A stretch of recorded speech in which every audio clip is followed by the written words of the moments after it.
Passion, persistence, and perseverance are three characteristics that we attempt to harness in young people as they discover how they want to contribute to the greater good for a better tomorrow. And for Josh Sabo, he is 100% committed to helping young adults be placed on the pathway towards prosperity. He's the CEO and founder of The Industry, a program designed to build confidence and find purpose for young people to discover their desired career choice. He joined me this week to discuss employment diversity and how his three-step program is leading to brighter futures for hundreds of young adults. I'm Kevin McShann. Let's have this conversation.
Absolutely. So, Josh, if you're ready, I'll welcome you to the program.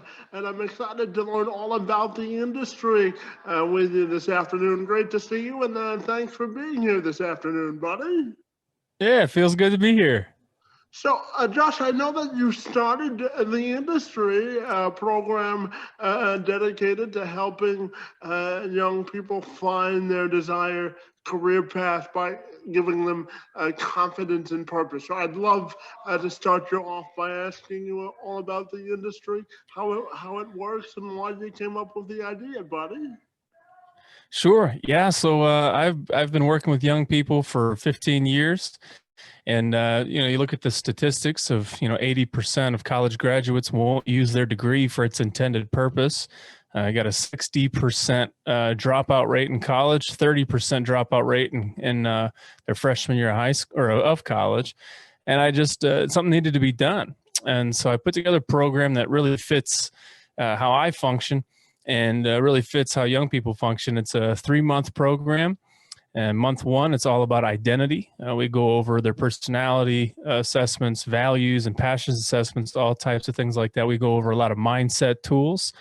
We go over believe, feel, act. What you believe about yourself is how you feel about yourself is how you're going to act. And a lot of times those actions wind up creating self-fulfilling prophecy for a lot of people. And then in month two, we go into career exploration. There's millions and millions of ways to make money out there, and it's going to keep going up. People are going to keep finding ways to make money. And so I actually meet with, he's a good friend of mine. He's 93 years old. And I asked him once, I said, so why do you think young people have so much anxiety and depression? He said, well, they have too many options. He said, back when I was a kid, my only options, I had 3 options. He said, I could work in a factory, I could go to the military, or I could be a hobo and travel the trains and get jobs wherever I could. And he said that was actually better. It was just better not having so many options, because when a young person looks, we were born into the internet, unlimited options, unlimited possibilities. That's why you see a lot of young people that aren't settling down with a family. They're not settling down with a spouse or anything like that, because I could check this online dating app out, and maybe there might be someone better for me. So in month 2, we take all these millions of options and we limit it down. We trim it down to 3 desired paths, the 3 careers that would be perfect for their identity.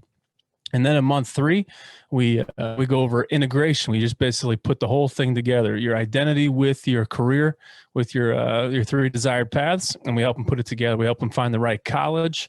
Believe it or not, there's a wrong college for certain people. If you need like personal attention, going to a college where you have 100 people sitting in your lecture hall isn't necessarily going to be the best one for you. We help them find the right apprenticeships. We try to guide a lot of people based off their identity. If their identity makes sense to be, be a carpenter or a plumber, then we send them there, and we find the apprenticeships for them. And then, or a lot of our students will start businesses. A lot of our students will do all 3. So it's just really finding their path. Our students come out way more confident. They come out with a life plan, a detailed plan from where they are now to exactly where they want to be in the future. And we connect the dots for them. And they come out with a life plan, an incredible amount of skills, soft skills, communication skills, leadership skills. It's really it's an incredible program. I'm not trying to be arrogant, but somehow or another it came out to just be it's a perfect program. It's been working for hundreds of students for the past 3 years. It's been an exciting trip.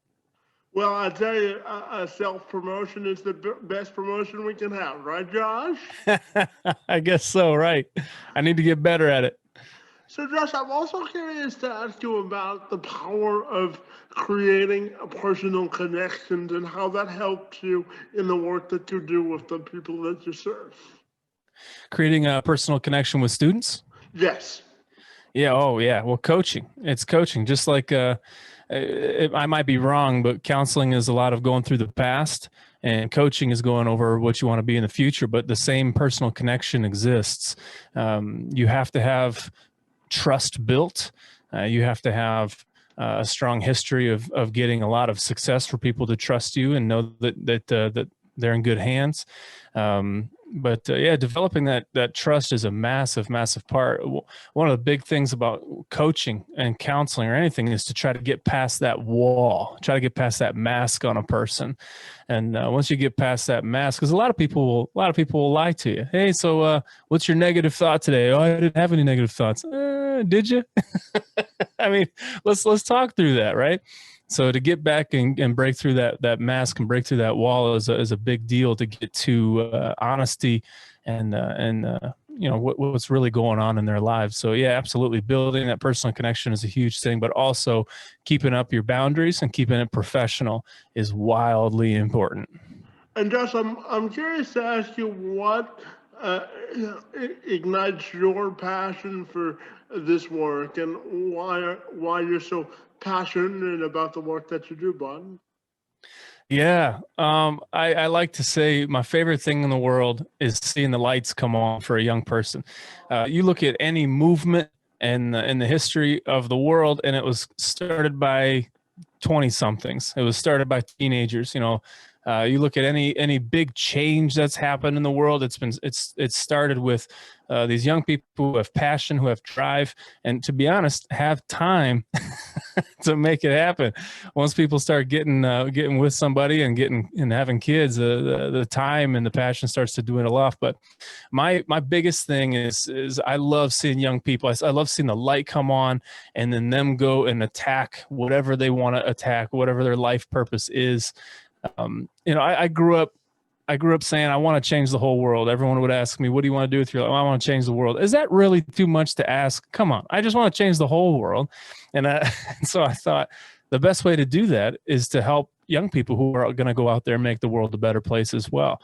So my passion for this is helping young people in the most difficult transition of life, from living with your family, living with your parents, to being an adult. I just love being that support and watching these young people take their life, be confident in their life, and just do what they know they want to be doing with their life. It's very, very inspiring. So that's why I wake up every day. And I'm curious to know if you have any particular stories that you're most proud of that you could share with our audience this afternoon. I mean, how long do we have? I'll go pop some popcorn and come back, okay? Yeah. So let's start with the story that actually made me launch the entire program. Again, I've been coaching people, but more on a one-on-one basis without a program.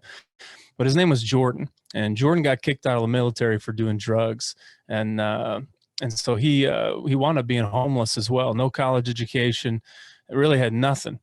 And so he went down by the river and tied a bunch of PVC pipe to his muffler, and then had enough drugs to kill himself, to overdose. And he was just going to turn the car on, overdose, and make sure the car finished the work.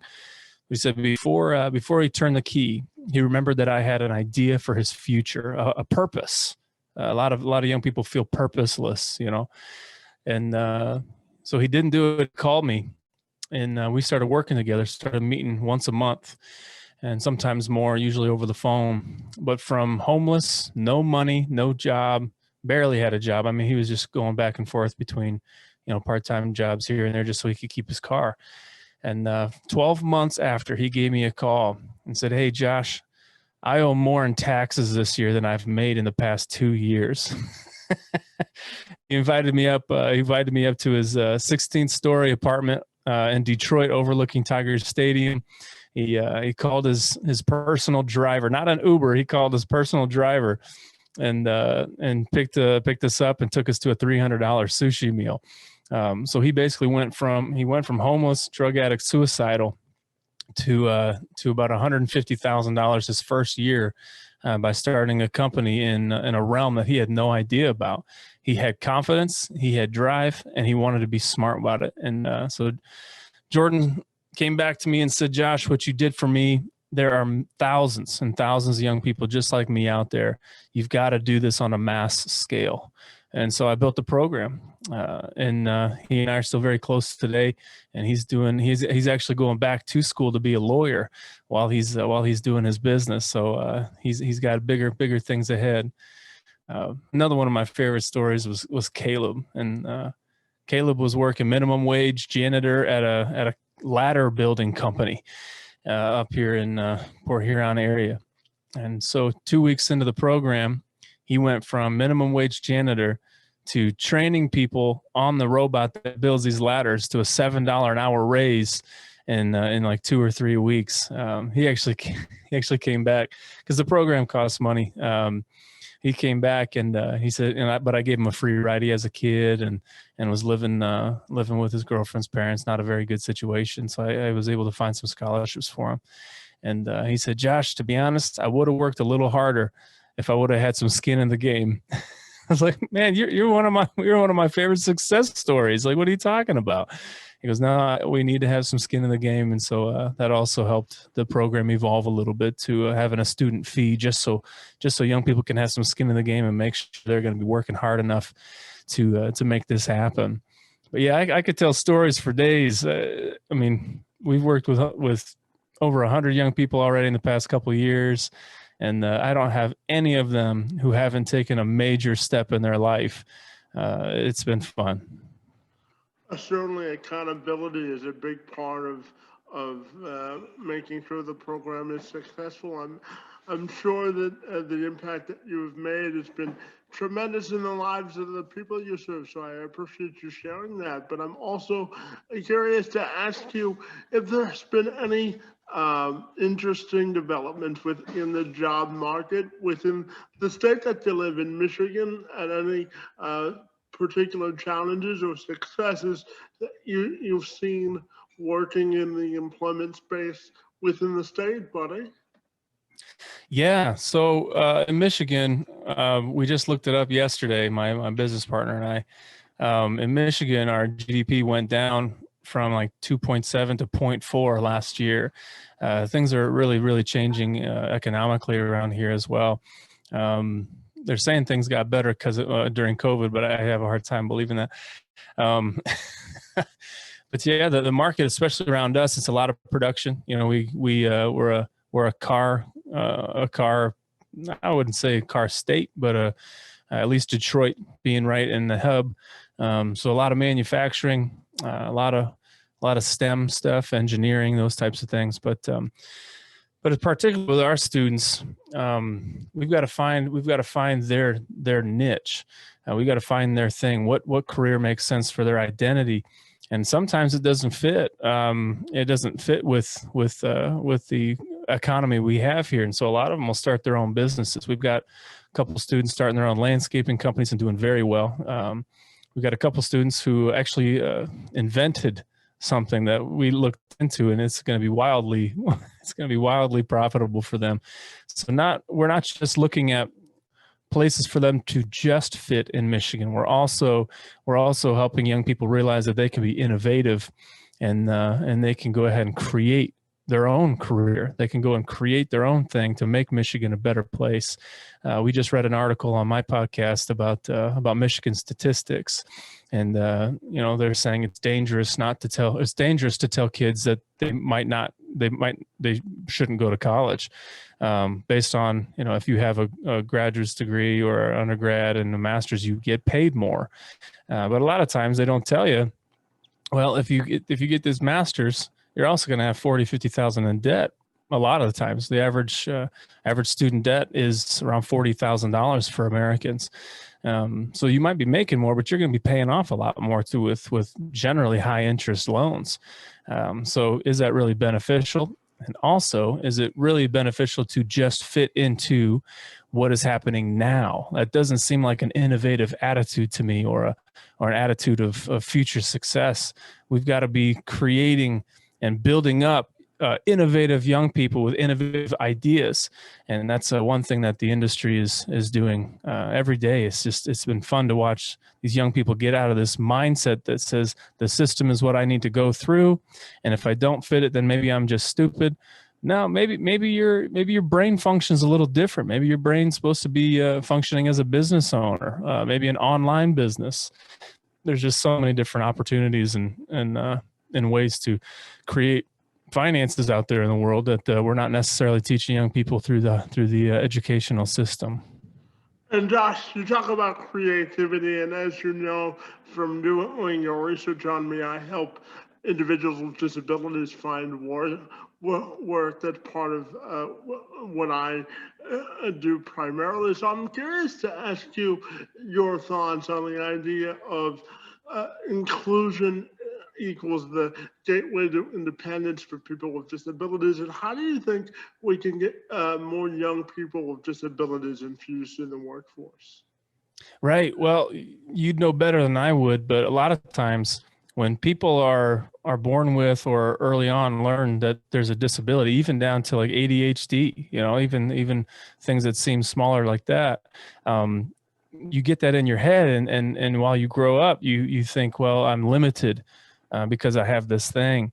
And that's, I just don't think that that's a really good thing. We've had students with disabilities come through and realize that they're worth way more than what people are telling them they're able to do with their disability, and are starting businesses. Like I said, anybody can have an online business. It's really not as difficult as you think.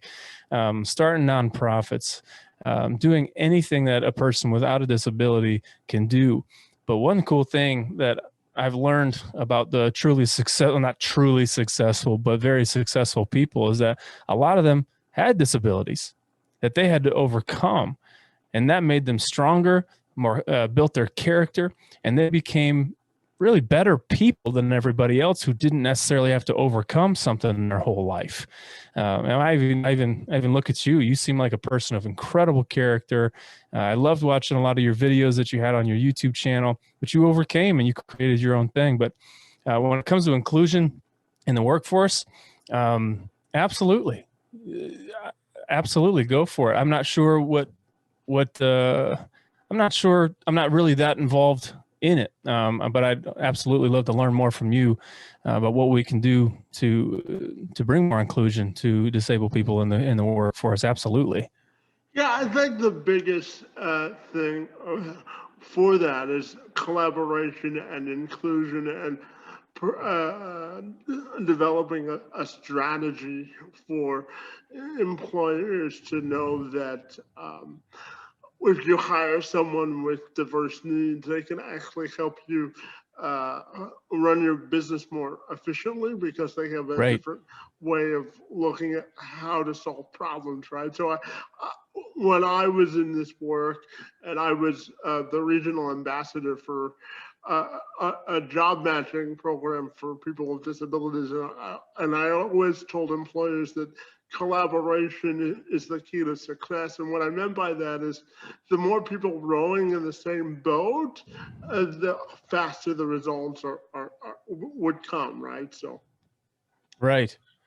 so I John, totally agree with you yeah, with the absolutely, yeah. yeah, just being able to figure out problems a different way. It's funny. Like I had my knee was really messed up. This is a small example, but my knee was messed up from growing up. My genetics says that my knees weren't supposed to last as long as they did.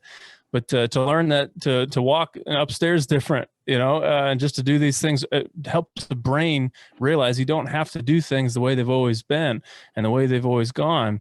I think like I said before, I think having these disabilities has helped people realize and be creative and innovative. I think it's a very powerful thing. To me, it's almost like a superpower that other people wouldn't really consider it that for some reason. So yeah, I totally agree. Collaboration, awareness that people who have struggled with something growing up might have more to say on the topic than we're giving them opportunity to speak on. Absolutely. And I'm also, I could talk to you all day about employment inclusion and equity, but I'm also curious to ask you about effective relationship building with the employers that you work with and how you go about establishing relationships for the clients you serve in order to get employed. With students or with with with employers when you're looking for like carving out job opportunities with different businesses. Sure. So I have it might relate, but it might not. But I have a philosophy. You treat the princesses like paupers and the paupers like princesses. My mom actually told me that when I started dating. She said, if you treat the ones that don't think that they're pretty like they're the most beautiful thing on earth, and you treat the ones who know, those types of people that know they're pretty, right? And you treat them like they're just regular people, you'll wind up getting the paupers on your side and the princesses. It sounds it sounds so bad, but it's a philosophy that's worked when it comes to working with young people, working with companies.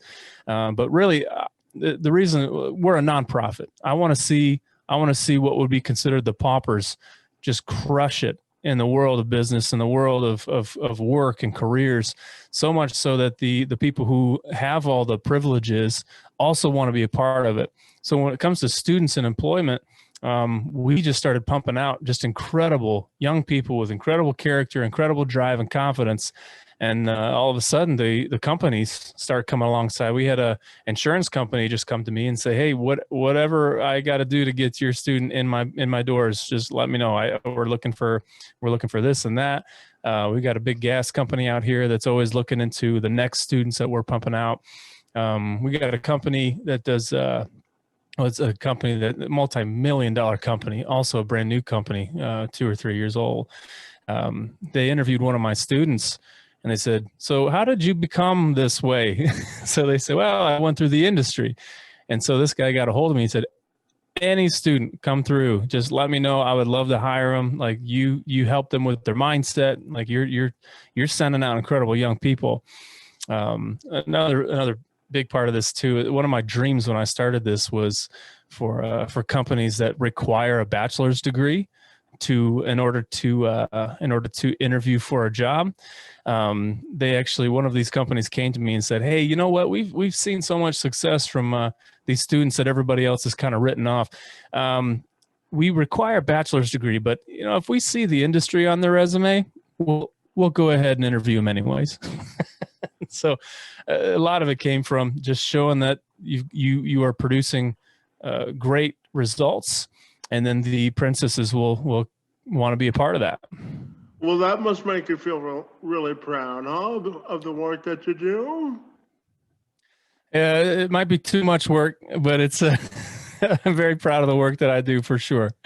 Hey Josh, I'm also curious to know from inception until now, what sort of challenges and triumphs have you had sort of running the business and doing the trial and error and getting it off the ground to the point where it is today? So just kind of talk you through the issues that I've run into. Pretty much, yeah. Great. I think the main issue is that I haven't found any program out here that's like this one. There are programs out there for entrepreneurship. There are programs for this and that, but there's nothing for the individual, and then helping place them into a place that fits them. So that's been a process of just building the wheel per se, starting something new, helping people understand what it is, especially in the education system. The system says in high school is to prepare you for college. I don't know how many times I heard that. Well, you got to do this because it's going to prepare you for college. Well, I'm not sure if I'm supposed to go to college. I wound up going to college. But it's been hard to help people understand what we're doing because our mindset has been high school, college, and if you're not, then you're not smart enough to go to college, which is an awful thing. What Albert Einstein say? If you try to train a goldfish to climb a tree, it's going to think that it's inefficient forever. It's going to think that it's stupid forever. Some people are not meant for the system. Some people are not meant to fit in that mold.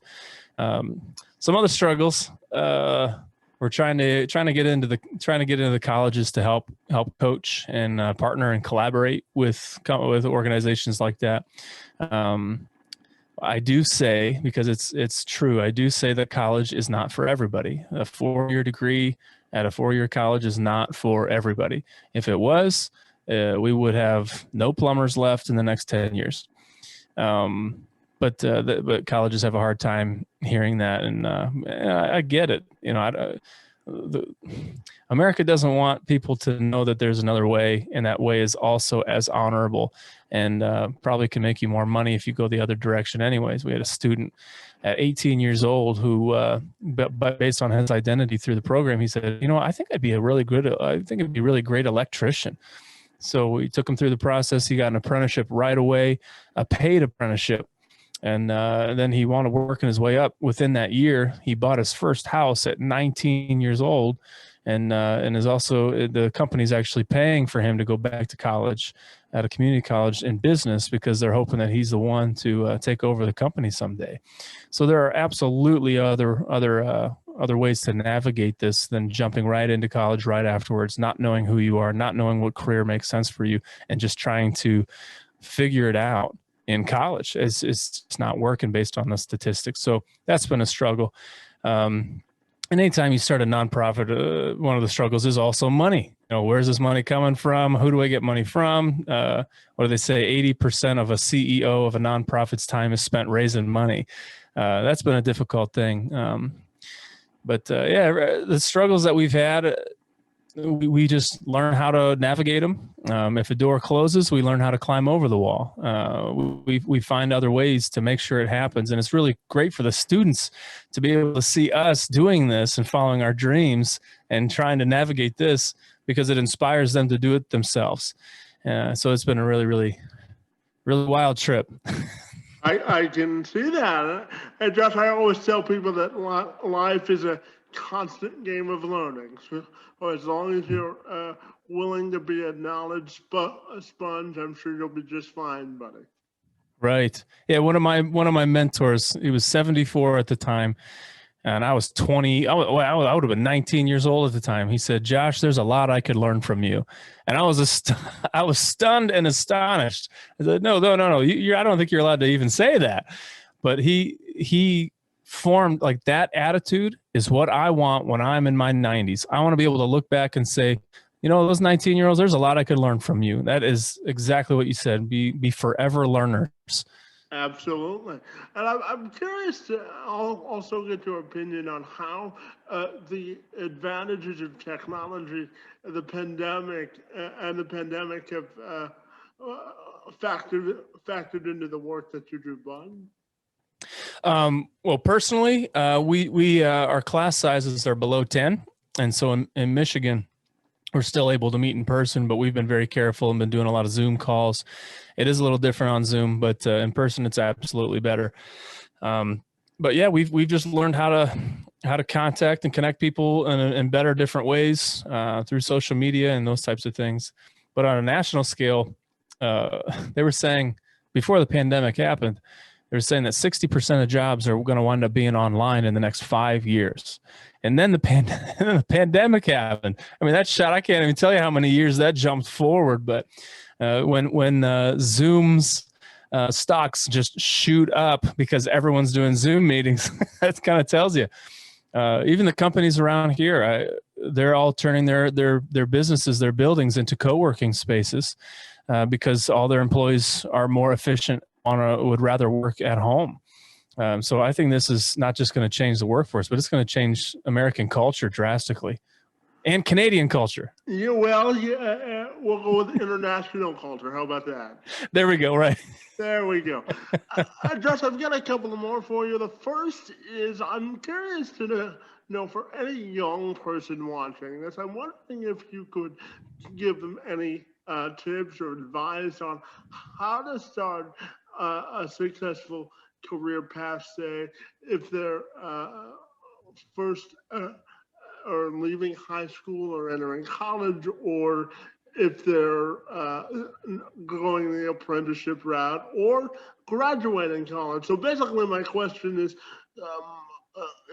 if you could give some advice to people on how to successfully start a job search and a career plan.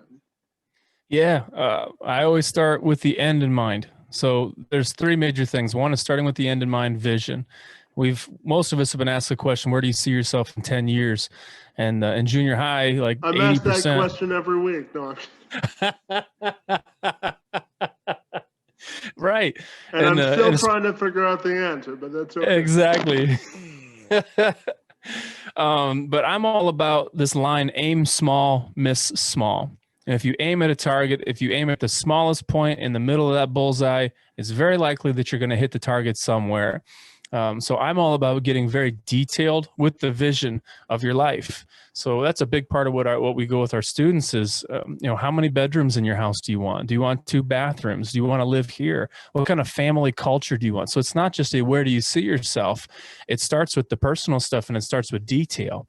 And when you get into those types of things, your brain starts to make the decisions for you on your path. If this is where I want to be, this is how much money I'm going to need to make. And these are the careers that I'm going to need to have, at least with finance, like financially, those are the careers I'm going to need to be able to have this lifestyle. 2, it's mindset. I wouldn't want to start anything without the right tools to do the job. And when you're making decisions, and even before vision, a lot of people are believing they're incapable of something, so they feel incapable, and then they act incapable, which means they don't try it at all. So when you have a negative mindset, it's even hard for you to have a vision because you're already limiting yourself.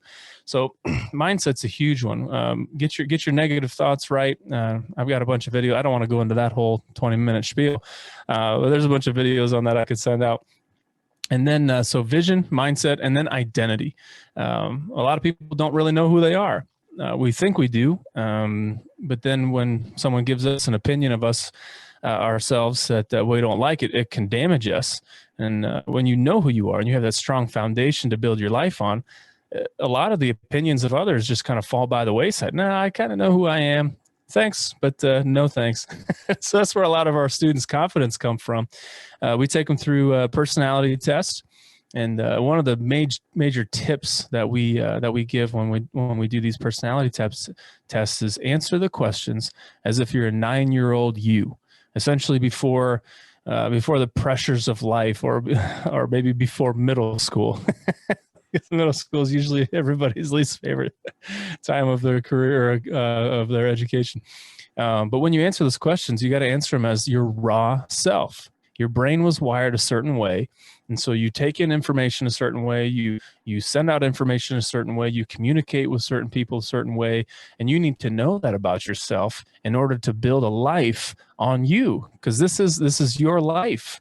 So we take them through, again, vision, Mindsets first, and then identity. And those three major things have just launched our students into incredible futures. And that's without the rest of the whole program. I mean, the rest of the whole program is amazing and powerful, but with those three things, I just did I did a Zoom class with a class in Australia a couple of weeks ago, and they took this Believe, Feel, Act tool, and one of the professors actually got a hold of me and said, that tool right there, that mindset tool has changed the culture of our school just this year. Everyone's walking around saying, believe, feel, act, make sure you get those negative thoughts right. So it's a very powerful 3 steps. Well, now you have international appeal, Josh, so congratulations on that. So, Josh, I appreciate it. Yeah, you're welcome. I'm curious, Josh, to ask you, when all of this is said and done, what do you want your professional and personal legacy to be defined by? Wow. I've always wanted to be known as the guy that helps everybody else become the best. I've never really wanted to be out front. But if I can be known as the one, hey, if you want your life to be great, go see Josh, go to the industry. That's what I'd like to be known for. If you want to have this amazing life, he's your guy. And I want to change the whole world. So the next big steps, we've got a second campus opening up in Macomb, Michigan, and we'll have another campus opening up in Detroit fairly soon. We're actually in communication with a group of investors and people in Northern Ireland to start a campus out there, and then East London. So we're going to have our abroad program. So we hope to have 5 locations to oversee in Michigan. And then we hope to franchise out our program. Our curriculum is just perfect. It's just a powerful program. So we hope to franchise out the program to other states. So I'd like to have one campus in each state. And I'd like to be all over the world. I want to see young people doing exactly what they want to be doing and having a fulfilling life, because that's what this is all about, is having a fulfilling life. Why do anything else? Absolutely. And I'm curious to know if anybody wants to get connected with the industry. How can they do that, Bunny? Yeah, they can go to learntheindustry.org. If you want to just sign up today, you can go learntheindustry.org/sign up. You can find all of our call info on the website. We've got a Facebook page, Learn the Industry. And we're also on Instagram. You can find me on my Facebook profile, Josh Sabo. I think there might be a couple more of them out there than just me. So just look for my face. Yeah, you're unmistakable face not to miss, Bunny. But I want to wish you all the best of luck with this innovative program that you've come up with. And I want to thank you for your time and talking to me about employment equity and inclusion for young people. Really enjoyed our conversation. And I want to thank you for being here today. It's most appreciated. Yeah, this has been awesome. Let's keep in touch. Absolutely, Bonnie. Yeah, I'm always eager to talk about inclusion and acceptance, especially for young people, and putting them on the right career path. So this was an enjoyable and engaging conversation for me as well. Awesome.